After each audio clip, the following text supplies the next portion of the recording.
మరి వైసీపీ ఎలాగైతే ప్రవర్తిస్తుందంటే ఎన్నికల ముందు వై నాట్ 175 అంటూ 11 సీట్లకు పరిమితమయ్యి మరి ఈరోజు ఫేక్ ప్రచారాలకు పరిమితం అయిపోయారు. ఎందుకంటే పొద్దున లేచినప్పటి నుంచి రాత్రి పడుకునేంత వరకు సాక్షి న్యూస్లో ఒక ఫేక్ ప్రచారము మొదలవుతుందే తప్ప ఇంకేమీ లేదు.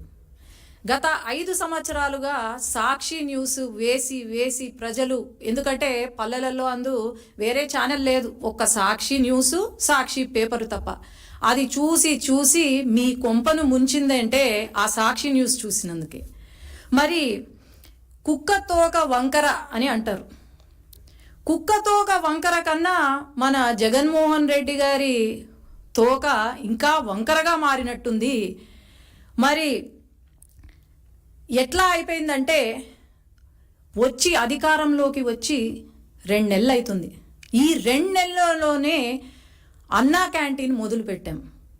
పేదవాడికి ఒక అన్నం పెట్టే అన్నా క్యాంటీన్ని కూడా వీళ్ళు కామెంట్లు చేస్తూ, శుభ్రత గురించి కామెంట్లు చేస్తూ, మరి 5 సంవత్సరాల నుండి వీళ్ళు ఏమైనా మంచి చేశారా అంటే లేదు, ఇప్పుడు మంచి చేస్తున్నారు అంటే వీళ్ళు అడ్డుపడుతున్నారు.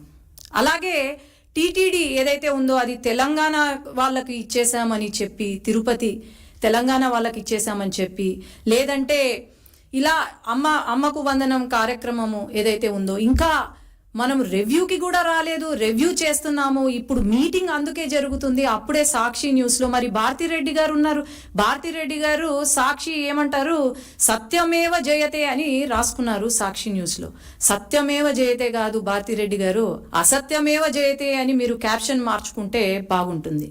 ఈరోజు సాక్షి న్యూస్ ఓపెన్ చేస్తే మనకు కనిపించేది క్యాబినెట్ మీటింగ్ ఏదైతే ఉందో టీడీపీ ఆల్రెడీ ఇది చూడండి, 16వ తేదీ ప్రతి ఒక్కరికి ఈ నోటీస్ సర్క్యులేట్ అయింది.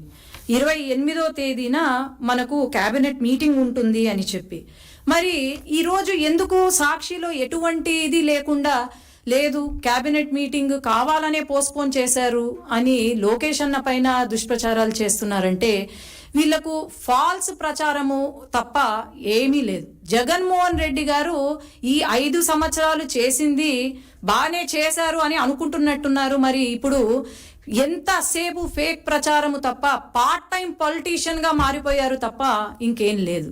కాబట్టి ప్రతి ఒక్కరికి తెలుసు, ప్రజలకు ప్రతి ఒక్కరికి తెలుసు, ఈ 5 సంవత్సరాల కాలం మీరు ఎలా పాలన చేశారు అనేది తెలుసు. ఈ 5 సంవత్సరాల్లో ఎంతమందికి ఉద్యోగాలు ఇచ్చారు, లేకపోతే ఎంతమందిని ఆదుకున్నారో తెలుసు. కాబట్టి అనవసరంగా దుష్ప్రచారాలు చేసి మళ్ళీ 11 సీట్లకు కూడా కాకుండా పార్టీయే లేకుండా పుట్టగతులు లేకుండా అయితే మీరు చేసుకోవద్దండి అని నా మనవి.